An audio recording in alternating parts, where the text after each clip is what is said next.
Brewster with your certified most accurate forecast.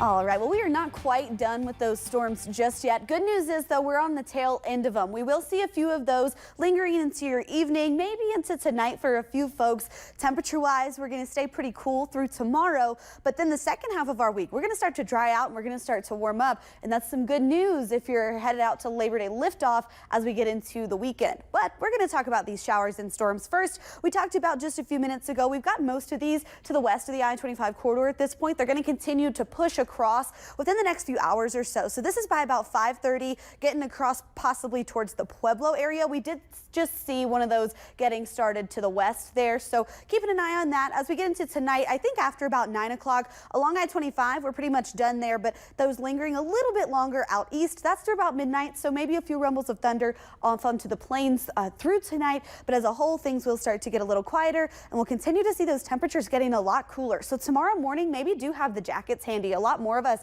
going to get into the 50s overnight tonight, including Pueblo and Canyon City, maybe some 40s early tomorrow morning in Woodland Park. So make sure you're keeping yourself nice and warm in the morning. Temperature wise in the afternoon, cooler than normal still, but nice and comfortable. 77 for the Spring, 75 for Monument, upper 60s tomorrow for Woodland Park, 81 Canyon City, 84 in Pueblo, and we'll see 80s out across the plains as well. As far as rain chances go, maybe a spot storm or two, mostly higher elevations as well. But as a whole, tomorrow is going to start that drying trend, even though we're staying a little bit cool.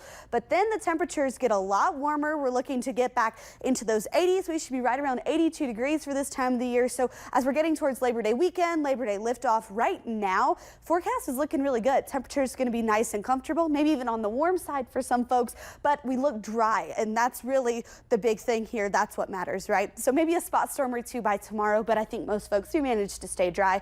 We're in the 70s as far as those highs go, then into the 80s by Wednesday, and that's where we hang out all the way through the end of the week, into the weekend, and Labor Day on Monday. You're looking at about 85 degrees for Colorado Springs and dry skies. Elsewhere, we might see a spot storm into possibly as far into Wednesday for Canyon City, but still staying mostly dry. Temperatures into the 80s there. Pueblo and Canyon City, you're mostly in the 90s. Make sure you're keeping yourself cool. Every time we think we get a taste of fall, we see those summer temperatures returning. Woodland Park, spotty storm.